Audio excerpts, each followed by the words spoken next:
السلام علیکم ورحمۃ اللہ وبرکاتہ۔ الحمدللہ الذی ہدانا لہذا وما کنا لنہتدی لولا ان ہدانا اللہ، نحمدہ ونصلی علی رسولہ الکریم، اما بعد فاعوذ باللہ السمیع العلیم من الشیطان الرجیم، بسم اللہ الرحمن الرحیم۔ رب اشرح لی صدری ویسر لی امری واحلل عقدۃ من لسانی یفقہوا قولی، رب یسر ولا تعسر وتمم بالخیر۔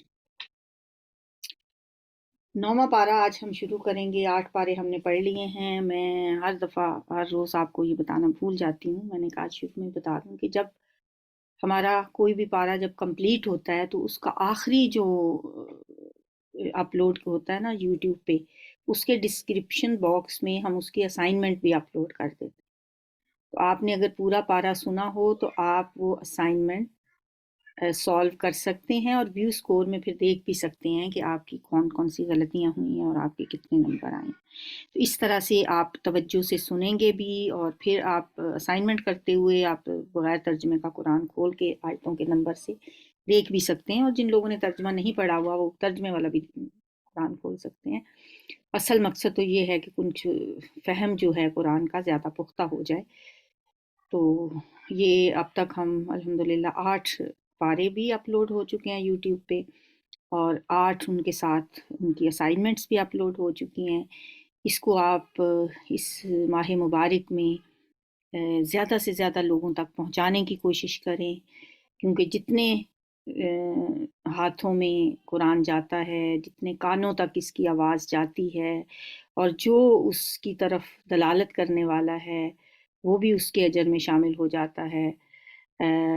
الدال علی الخیر کفاعلہ، نبی صلی اللہ علیہ وسلم نے فرمایا بھلائی کی طرف لوگوں کو بلانے والا، دلالت کرنے والا، ان کو اس کی طرف لانے والا بھی ویسے ہی ہوتا ہے جیسے کہ وہ خود وہ کام کرنے والا ہے۔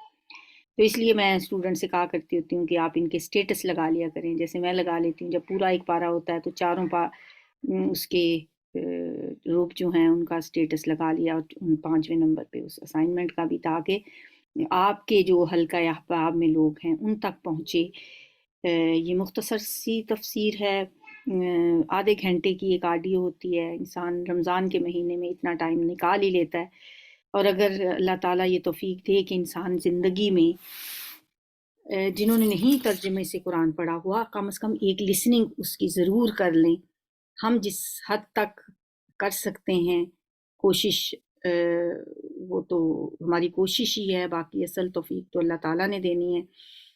ایسا نہ ہو کہ کل قیامت کے دن کوئی شخص اس حال میں آئے کہ وہ اس سے محروم رہ گیا ہو۔ اور ایسے بہت سے لوگوں کو ہم جانتے ہیں جو پوری زندگی گزار کے چلے جاتے ہیں، لیکن قرآن ایک دفعہ بھی ان کے کانوں سے نہیں گزرا ہوتا اپنی زبان میں، اور نہ انہوں نے کبھی پورا قرآن اپنی زبان میں پڑھا ہوتا ہے۔ تو پناہ مانگنی چاہیے اللہ کی کہ ہم ایسے نہ ہوں۔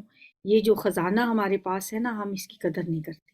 اس کی قدر ان لوگوں سے پوچھیں جو اس سے محروم ہیں۔ ایک نیو مسلم خاتون ہے امریکہ کی، ان کا نام ہے بیکی ہاپکسن، اس طرح کا ان کا مشکل سا نام ہے۔ وہ کہتی ہیں کہ جن سوالوں کے جواب میں اپنی پوری زندگی تلاش کرتی رہی، ان کا جواب مجھے یہاں سے مل گیا، اس کتاب سے۔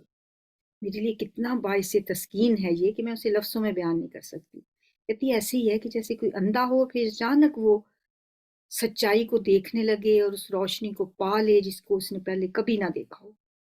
میں اس خوشی کو کیسے بیان کر سکتی ہوں جو صرف سچائی کو پانے سے حاصل ہوتی ہے۔ کہتی ہے میں چاہتی ہوں کہ ہر شخص جس کو میں نے کبھی جانا ہو وہ اس میں میرا حصے دار بن جائے، اور جو دروازہ میرے لیے کھلا ہے میں چاہتی ہوں میں اس پہ جشن مناؤں اور ہر شخص میرے اس جشن میں شریک ہو جائے۔ کہتی سب سے زیادہ عجیب چیز جو مجھے دکھائی گئی تھی نا مسلمان ہونے کے بعد، وہ یہ قرآن ہی تھا۔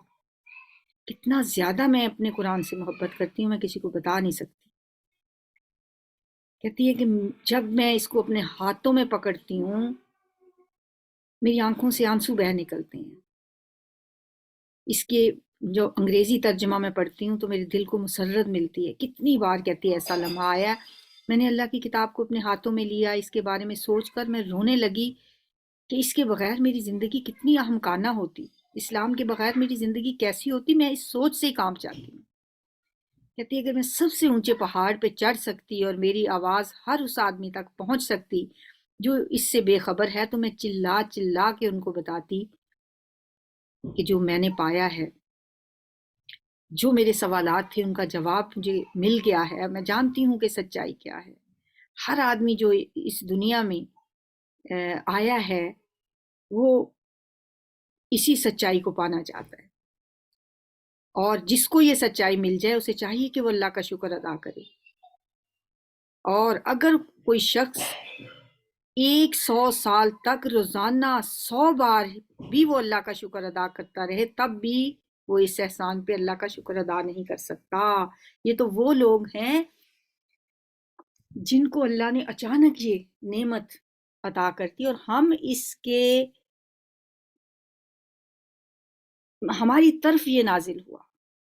ہم مسلمان جو سمجھتے ہیں کہ ہم قرآن والے ہیں، اپنے آپ کو اہل القرآن کہتے ہیں، ہم اس کے ساتھ کیا رویہ کرتے ہیں، کیا رویہ اختیار کرتے ہیں، یہ ہم سب ہی جانتے ہیں۔ اس کا تذکرہ کرنے کی ضرورت نہیں ہے، بس اللہ سے دعا ہی کر سکتے ہیں کہ اللہ تعالیٰ ہمیں اس کا صحیح فہم دے اور اس کی قدر کرنے کی توفیق دے، جیسا کہ اس کی قدر کرنے کا حق ہے۔ 8ویں پارے کے آخر میں ہم نے جہاں سے چھوڑا تھا وہیں سے شروع کرتے ہیں۔ بسم اللہ الرحمن الرحیم۔ 6 انبیاء کے واقعات میں نے آپ سے کہا تھا، 6 رسولوں کا تذکرہ تھا سورہ اعراف میں، جن میں سے 5 کا تو ہو چکا، 5واں حضرت شعیب علیہ السلام کا ہے جو چل رہا ہے، اور اس کے بعد پھر حضرت موسیٰ علیہ السلام کا تذکرہ ہے۔ 6 کا میں نے 8ویں پارے کے لیے لکھا تھا اس کے اہم نکات میں، لیکن پورے 6 کا 8ویں میں نہیں ہے، 8ویں میں 5 تک ہے۔ اور یہ بھی ایک اس میں بڑی انٹرسٹنگ بات ہے کہ ان 6 رسولوں میں سے 5 رسولوں کا تذکرہ 4 رکوعوں میں بیان کر دیا گیا ہے، اور جو چھٹے رسول ہیں حضرت موسیٰ علیہ السلام، ان کا تذکرہ 7-8 رکوعوں پر مشتمل ہے۔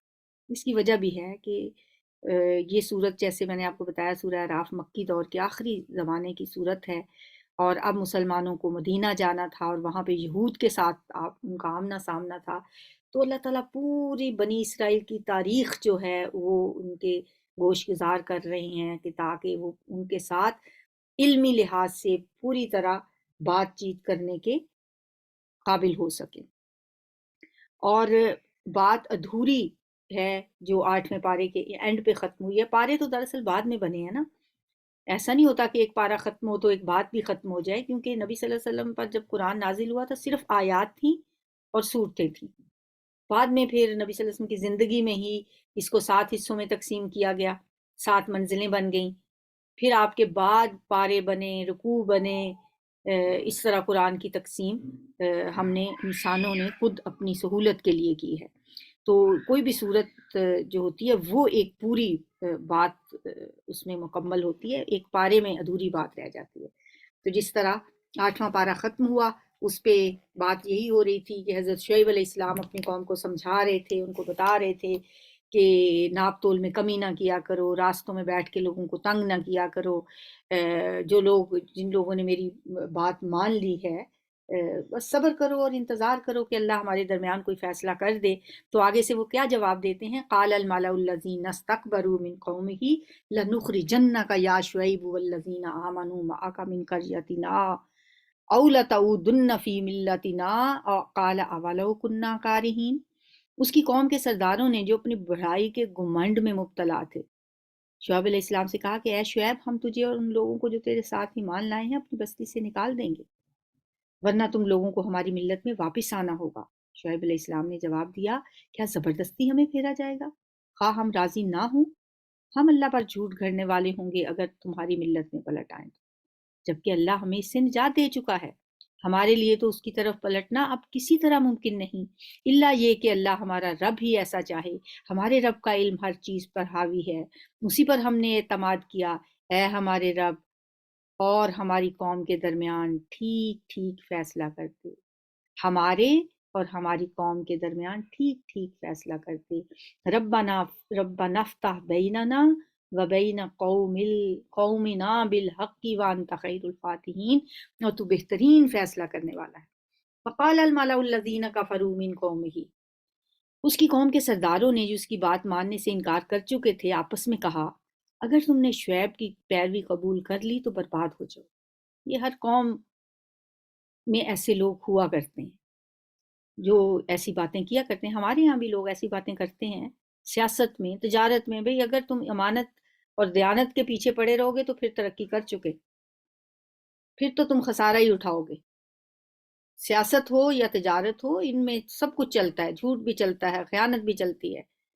اگر تم ان سچائی کے پیچھے پڑے رہو گے تو انکم اذا لخاسرون، جیسے انہوں نے کہا تھا ایسے آج بھی لوگ باتیں کرتے ہیں. وہ اس نے کیا ترقی کرنی ہے، وہ تو بس اپنی ان باتوں میں پڑا رہتا ہے کہ یہ جھوٹ ہے، یہ سچ ہے، یہ سود ہے، یہ کیا ہے، تو وہ کیا ترقی کرے گا.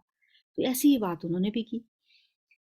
اگر تم نے شعیب کی پیروی کی تو برباد ہو جاؤ گے. مگر ہوا یہ کہ ایک دہلا دینے والی آفت نے ان کو آ لیا اور وہ اپنے گھروں میں اوندے پڑے کے پڑے رہ گئے. فَأَصْبَحُوا فِي دَارِهِمْ جَاثِمِينَ، جن لوگوں نے شعیب علیہ السلام کو جھٹلایا وہ ایسے مٹے کہ گویا کبھی ان گھروں میں بسے ہی نہ تھے. شعیب علیہ السلام کے جھٹلانے والے ہی آخرکار برباد ہو کر رہے. اور شعیب علیہ السلام یہ کہہ کر ان کی بستیوں سے نکل گئے کہ اے برادران قوم، میں نے اپنے رب کے پیغامات تمہیں پہنچا دیے اور تمہاری خیر خواہی کا حق ادا کر دیا. اب میں اس قوم پر کیسے افسوس کروں جو قبول حق سے انکار کرتی ہے.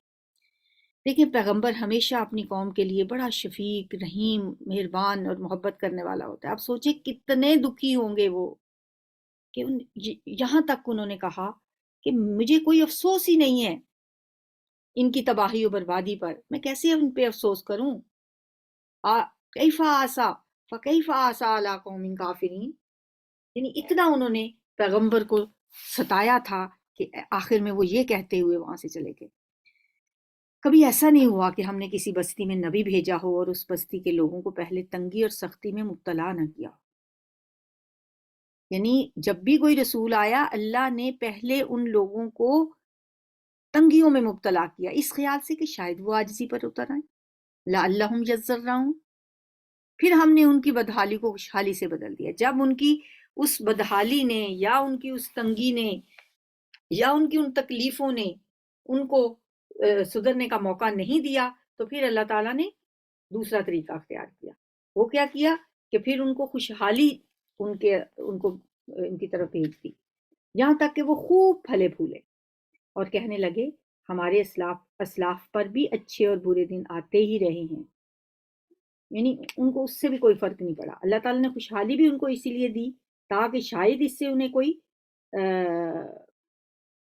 فائدہ ہو جائے، لیکن کوئی فرق نہیں ان کو پڑا. اور انہوں نے آگے سے کیا کہا کہ ایسا ہی ہوتا رہا ہے، ہمارے اسلاف پر بھی ایسے ہی کبھی اچھے دن کبھی برے آتے رہے.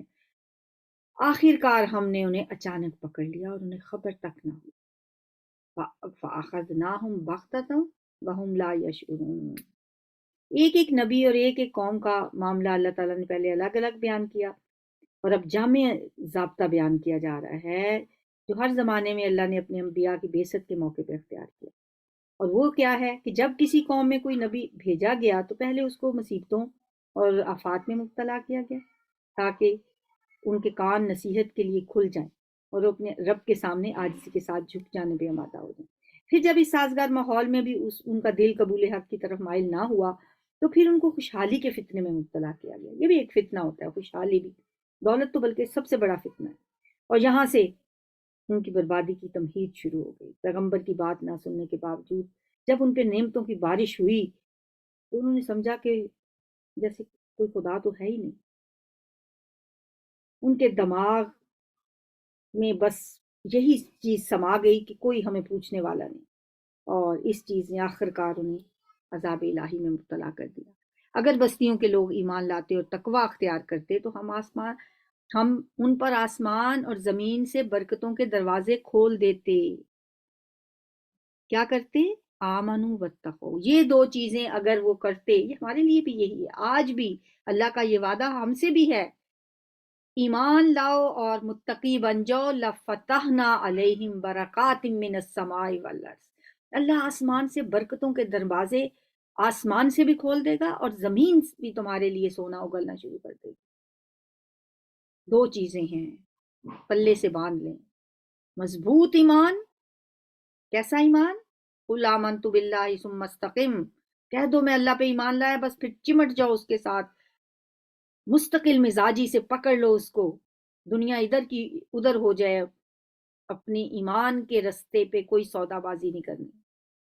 اور دوسرا تقوی، دو چیزیں پکڑ لو، لفتحنا علیہم برکات من السماء والارض ولکن کذبوا، لیکن انہوں نے تو جھٹلا دیا، لہٰذا ہم نے اس بری کمائی کے حساب میں انہیں پکڑ لیا جو وہ سمیٹ رہے تھے۔ پھر کیا بستیوں کے لوگ اب اس سے بے خوف ہو گئے ہیں کہ ہماری گرفت کبھی اچانک ان پر رات کے وقت نہ آ جائے گی جبکہ وہ سوئے ہوئے ہوں گے، یا انہیں اطمینان ہو گیا ہے کہ ہمارا مضبوط ہاتھ کبھی یکا یک ان پر دن کے وقت نہ پڑے گا جبکہ وہ کھیل رہے ہوں گے؟ کیا یہ لوگ اللہ کی چال سے بے خوف ہیں؟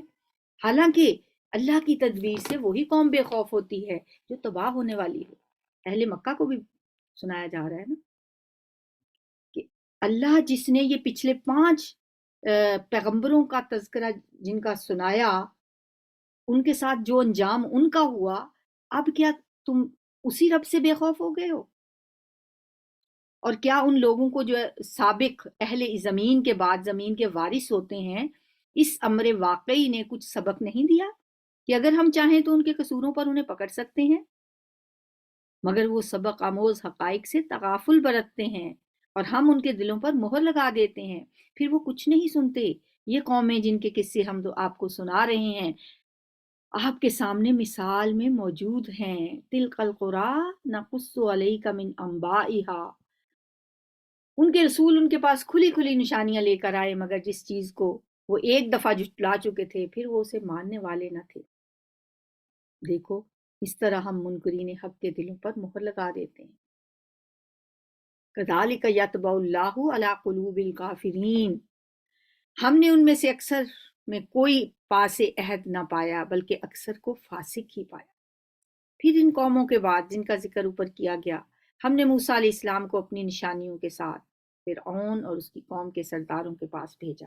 اب یہاں سے چھٹے پیغمبر حضرت موسیٰ علیہ السلام کا قصہ شروع ہوتا ہے جو سورہ اعراف میں بہت تفصیل کے ساتھ آیا ہے۔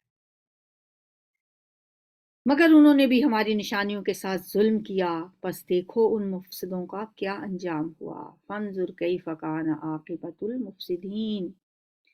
موسیٰ علیہ السلام نے کہا، اے فرعون، میں کائنات کے مالک کی طرف سے بھیجا ہوا آیا ہوں، انی رسول من رب العالمین۔ فرعون جو ہے نا، اس کا مطلب ہوتا ہے کہ سورج دیوتا کی اولاد۔ فرعون لقب تھا دراصل ان کا، ہر بادشاہ جو آتا تھا نا مصر کا، اس سے فرعون کہا جاتا تھا، جیسے کیسر روم اور کسرا ایران، یہ بھی لقب تھے ان کے، ایک کے بعد جب دوسرا آئے گا اسے بھی فرعون ہی کہا جائے گا۔ تو موسیٰ علیہ السلام نے جس فرعون کے پاس آ کے اپنی پیغام اللہ کا سنایا، یہ وہ فرعون نہیں تھا جس نے موسیٰ علیہ السلام کو پالا تھا، یہ اس کا بیٹا تھا۔ موسیٰ علیہ السلام دراصل اس فرعون کے ساتھ بھائیوں کی طرح پلے بھرے تھے۔ فقال موسیٰ یا فرعون انی رسول من رب العالمین، اے فرعون میں کائنات کے مالک یعنی رب العالمین کی طرف سے بھیجا ہوا آیا ہوں، میرا منصب یہی ہے کہ اللہ کا نام لے کر کوئی بات حق کے سوا نہ کہوں، میں تم لوگوں کے پاس تمہارے رب کی طرف سے سری دلیل لے کر آیا ہوں۔ قد جئتکم ببینۃ من ربکم فارسل معی بنی اسرائیل، لہٰذا تم بنی اسرائیل کو میرے ساتھ بھیج دو۔ فرعون نے کہا، اگر تو کوئی نشانی لایا ہے اور اپنے دعوے میں سچا ہے تو اسے پیش کر۔ موسیٰ علیہ السلام نے اپنا عصا پھینکا اور یکا یک وہ ایک جیتا جاگتا اژدہا تھا۔ اس نے اپنی جیب سے ہاتھ نکالا اور سب دیکھنے والوں کے سامنے وہ چمک رہا تھا۔ اس پر فرعون کی قوم کے سرداروں نے آپس میں کہا کہ یقیناً یہ شخص بڑا ماہر جادوگر ہے، تمہیں تمہاری زمین سے بے دخل کرنا چاہتا ہے، اب کہو کیا کہتے ہو؟ پھر ان سب نے فرعون کو مشورہ دیا کہ اسے اور اس کے بھائی کو انتظار میں رکھیے اور تمام شہروں میں ہرکارے بھیج دیجیے، یعنی ماہر جادوگروں کو اکٹھا کرو اور اس کا مقابلہ کرنے کے لیے ان کو بلا لو۔ کہ ہر ماہر فن جادوگر کو آپ کے پاس لے آئے۔ چنانچہ جادوگر فرعون کے پاس آ گئے، انہوں نے کہا اگر ہم غالب رہے تو ہمیں اس کا کیا صلہ ملے گا، یعنی کوئی اجر تو ہوگا ہمارے لیے۔ ان لنا لاجرا ان کنا نحن الغالبین، اگر ہم جیت گئے، اگر ہم نے فرعون موسیٰ علیہ السلام کا جو کچھ بھی انہوں نے پیش کیا ہے، اگر ہم نے اسے غلط ثابت کر دیا، فرعون سے پہلے وہ کہلوانا چاہتے ہیں کہ ہمیں ملے گا کیا، ان لنا لاجرا ان کنا نحن الغالبین، انہیں اس کا مطلب ہے کہ کوئی پہلے یقین تھا کہ ہم کامیاب رہیں گے، اسی لیے انہوں نے یہ بات کہی۔ تو فرعون نے آگے سے کہا قال نعم وانکم لمن المقربین، ہاں ہاں کیوں نہیں، تمہیں میں اپنے مقربین میں شامل کر لوں گا، تم میرے خاص بندوں میں شامل ہو جاؤ گے، ایک دفعہ تم یہ کر کے تو دکھاؤ، مجھے کامیابی حاصل تو کرو، میں تمہیں اپنے خاص مقرب بنا لوں گا۔ قالوا یا موسیٰ اما ان تلقی و اما ان نکون نحن الملقین، انہوں نے کہا اے موسیٰ کیا تم پھینکتے ہو یا ہم پھینکیں، یعنی وہ جو جادو ہے۔ موسیٰ علیہ السلام نے جواب دیا تم ہی پھینکو، لہٰذا انہوں نے اپنے انچھر پھینکے تو نگاہوں کو مسحور کر دیا، دلوں کو خوف زدہ کر دیا اور بڑا ہی زبردست جادو بنا لائے۔ ہم نے موسیٰ علیہ السلام کو اشارہ کیا کہ پھینک اپنا عصا، قال القوا واوحینا الی موسیٰ ان القی عصاک فاذا ہی تلقف ما یأفکون، اس کا پھینکنا تھا کہ آن کی آن میں وہ ان کے اس جھوٹے طلسم کو نگلتا چلا گیا۔ یعنی انہوں نے تو جادو کیا تھا لوگوں کی آنکھوں پر، اصل میں تو انہوں نے اپنی لاٹھیاں اور رسیاں پھینکی تھیں جو لوگوں کو سانپ نظر آتی تھیں۔ اب جب اللہ نے وحی کی موسیٰ کی طرف وَأَوْحَيْنَا إِلَىٰ مُوسَىٰ أَنْ أَلْقِ عَصَاكَ فَإِذَا هِيَ تَلْقَفُ مَا يَأْفِكُونَ، تو موسیٰ علیہ السلام نے جب اپنا عصا پھینکا تو وہ اتنا بڑا اژدہا بن گیا کہ وہ سارے جھوٹے جو ان کے رسیاں تھیں اور لاٹھیاں تھیں جن کو جو سانپ نظر آ رہی تھیں ان سب کو نکل گیا۔ اس طرح جو حق تھا وہ حق ثابت ہوا، فوقع الحق وبطل ما كانوا يعملون، اور جو کچھ انہوں نے بنا رکھا تھا وہ باطل ہو کے رہ گیا۔ فرعون اور اس کے ساتھی میدان مقابلہ میں مغلوب ہوئے اور فتح مند ہونے کے بجائے انہیں الٹے ذلیل ہو گئے، اور جادوگروں کا حال یہ ہوا کہ گویا کسی چیز نے اندر سے انہیں سجدے میں گرا دیا۔ وَأُلْقِيَ السَّحَرَةُ ساجدین، یہ نہیں کہا اللہ نے کہ وہ سجدے میں گر پڑے، جیسے کسی نے پکڑ کے ان کو سجدے میں گرا دیا، کہنے لگے ہم نے مان لیا رب العالمین کو، آمنا برب العالمین رب موسیٰ و ہارون، اس رب کو جسے موسیٰ اور ہارون مانتے ہیں، ہم بھی ایمان لے آئے اسی رب پہ۔ فرعون تو ہکا بکا رہ گیا، غصے سے تلملا اٹھا، قال فرعون آمنتم بہ قبل ان آذن لکم، فرعون نے کہا تم اس پر ایمان لے آئے قبل اس کے کہ میں تمہیں اجازت دوں؟ یقیناً یہ کوئی خفیہ سازش تھی جو تم لوگوں نے اس دارالسلطنت میں کی تاکہ اس کے مالکوں کو اقتدار سے بے دخل کر دو۔ اچھا تو اس کا نتیجہ اب تمہیں معلوم ہوا جاتا ہے۔ اس نے اب پینترا بدلا، اس نے کہا کہ یہ تو سب ملی بھگت تھی، یہ سارے جادوگر موسیٰ علیہ السلام کے ساتھ ملے ہوئے تھے۔ اس نے کہا اب دیکھو میں تمہارے ساتھ کیا کرتا ہوں، لَأُقَطِّعَنَّ أَيْدِيَكُمْ وَأَرْجُلَكُمْ مِنْ خِلَافٍ، ہاں میں تمہارے ہاتھ پاؤں مخالف سمتوں سے کٹوا دوں گا اور اس کے بعد تم سب کو سولی پر چڑھاؤں گا۔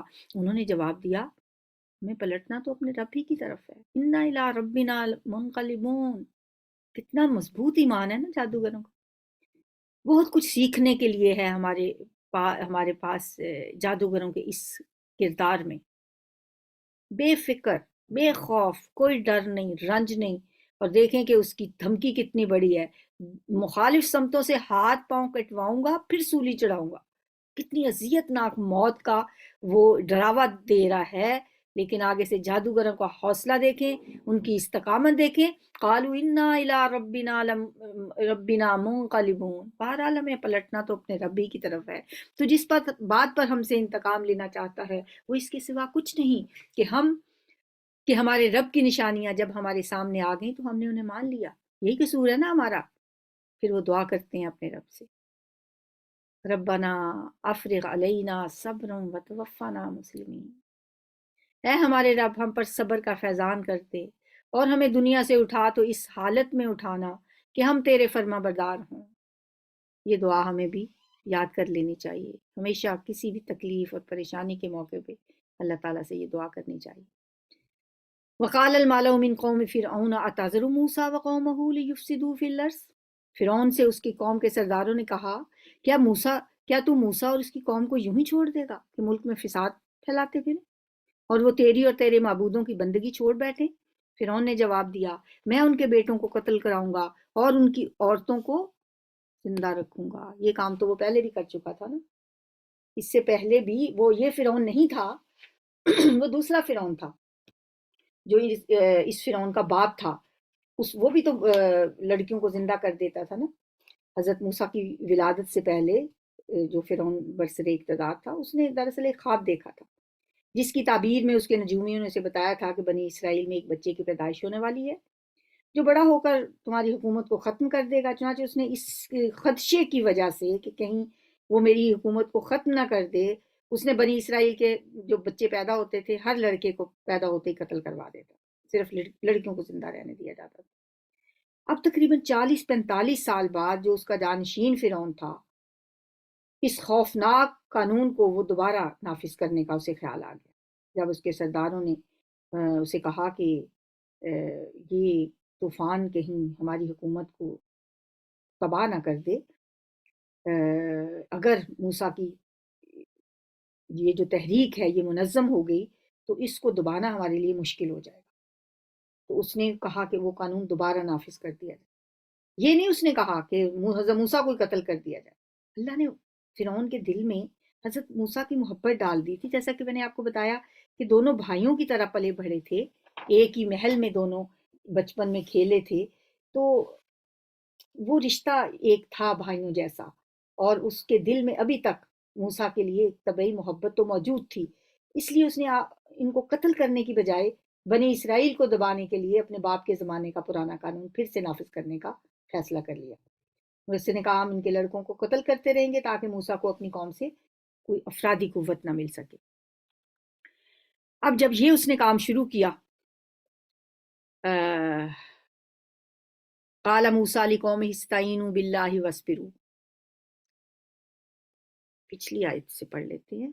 ہاں، اس نے کہا کہ میں سنقتل ابناءہم ونستحیی نساءہم، میں ان کے بیٹوں کو قتل کراؤں گا اور ان کی عورتوں کو جیتا رہنے دوں گا، ہماری اقتدار کی گرفت ان پر مضبوط ہے۔ وَإِنَّا فَوْقَهُمْ قَاهِرُونَ۔ موسیٰ علیہ السلام نے اپنی قوم سے کہا اللہ سے مدد مانگو، استعینوا باللہ واصبروا، اور صبر کرو، زمین اللہ کی ہے، اپنے بندوں میں سے جس کو چاہتا ہے اس کا وارث بنا دیتا ہے، پریشان نہ ہو، اور آخری کامیابی انہی کے لیے ہے جو اس سے ڈرتے ہوئے کام کریں۔ اس کی قوم کے لوگوں نے کہا، یعنی موسیٰ علیہ السلام کی قوم کے لوگوں نے اب موسیٰ علیہ السلام سے، قوم مخاطب ہے، کیا کہتی ہے؟ قالوا اوذینا من قبل ان تأتینا ومن بعد ما جئتنا، اے موسیٰ آپ کے آنے سے پہلے بھی ہم ستائے جاتے تھے اور اب آپ کے آنے کے بعد بھی ستائے جا رہے ہیں۔ اس نے جواب دیا، قریب ہے وہ وقت کہ تمہارا رب تمہارے دشمن کو ہلاک کر دے اور تمہیں زمین میں خلیفہ بنائے، پھر دیکھیے کہ تم کیسے عمل کرتے ہو۔ ہم نے فرعون کے لوگوں کو کئی سال تک قحط اور پیداوار کی کمی میں مبتلا کر رکھا کہ شاید ان کو ہوش آ جائے، مگر ان کا حال یہ تھا کہ جب اچھا زمانہ آتا تو کہتے ہم اسی کے مستحق ہیں، اور جب برا زمانہ آتا تو موسیٰ اور اس کے ساتھیوں کو اپنے لیے فال بد ٹھہراتے، حالانکہ در حقیقت ان کی فال بد تو اللہ کے پاس تھی، مگر ان میں سے اکثر بے علم تھے۔ انہوں نے موسیٰ علیہ السلام سے کہا، تو ہمیں مسحور کرنے کے لیے خواہ کوئی نشانی لے آ، ہم تو تیری بات ماننے والے نہیں ہیں، ہم نہیں مانیں گے۔ فارسلنا علیہم الطوفان، آخرکار ہم نے ان پر طوفان بھیجا، ٹڈی دل چھوڑے، سرسریاں پھیلائیں، مینڈک نکالے، خون برسایا، یہ سب عذاب ان پہ وقتاً فوقتاً آتے رہے۔ سسریاں ان کے کھانے میں، ان کے کپڑوں میں، جسم میں پڑ گئیں، مینڈک ہر چیز میں ان کے ہوتے تھے۔ پھر ایک عذاب خون کا تھا، کوئی چیز وہ کھا نہیں سکتے تھے، برتن کے اندر کھانا ہے، کھانے لگتے تھے، خون بن جاتا تھا۔ یہ سب نشانیاں الگ الگ کر کے دکھائیں، مگر وہ سرکشی کیے چلے گئے، اور وہ بڑے ہی مجرم لوگ تھے۔ جب کبھی ان پر بلا نازل ہو جاتی، یعنی کبھی سسریوں کی، کبھی ٹڈیوں کی، کبھی خون کی، تو کہتے اے موسیٰ تجھے اپنے رب کی طرف سے جو منصب حاصل ہے اس کی بنا پر ہمارے حق میں دعا کر، اگر اب کہ تو ہم پر سے یہ بلا ٹلوا دے تو ہم تیری بات مان لیں گے۔ لیکن جب وہ چلی جاتی، وہ مصیبت ختم ہو جاتی، تو پھر وہ بھی ساتھ ہی مکر جاتے۔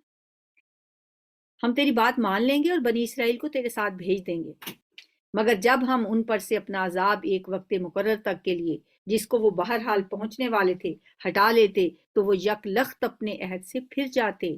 تب ہم نے ان سے انتقام لیا اور انہیں سمندر میں غرق کر دیا، کیونکہ انہوں نے ہماری نشانیوں کو جھٹلایا تھا اور ان سے بے پرواہ ہو گئے تھے، اور ان کی جگہ ہم نے ان لوگوں کو جو کمزور بنا کر رکھے گئے تھے اس سرزمین کے مشرق و مغرب کا وارث بنا دیا، جسے ہم نے برکتوں سے مالا مال کیا تھا۔ سبحان اللہ۔ وہ کون سا ملک ہے؟ فلسطین۔ وہ فلسطین جس سے یہ حضرت یوسف علیہ السلام کے زمانے میں مصر چلے گئے تھے۔ یوسف علیہ السلام، ابھی ہم سورہ یوسف پڑھیں گے نا جب، تو پتہ چلے گا کہ یوسف علیہ السلام نے اپنے ماں باپ کو جب بلا لیا تھا فلسطین سے مصر، تو یہ مصر میں ہی آباد ہو گئے، اور وہیں پہ ان کی آبادی بڑھتی چلی گئی، اور پھر ایک ایسا وقت آ گیا کہ فرعون ان کے ساتھ ظلم و زیادتی کیا کرتا تھا۔ اب موسیٰ علیہ السلام ان کو واپس اپنے وطن فلسطین لے جانا چاہتے تھے، یہ اسی فلسطین کی بات ہو رہی ہے۔ اس طرح بنی اسرائیل کے حق میں تیرے رب کا وعدہ خیر پورا ہوا، کیونکہ انہوں نے صبر سے کام لیا تھا، اور ہم نے فرعون اور اس کی قوم کا وہ سب کچھ برباد کر دیا جو وہ بناتے اور چڑھاتے تھے۔ سبحانک اللہم و بحمدک، نشہد ان لا الہ الا انت، نستغفرک و نتوب الیک۔ السلام علیکم ورحمۃ اللہ۔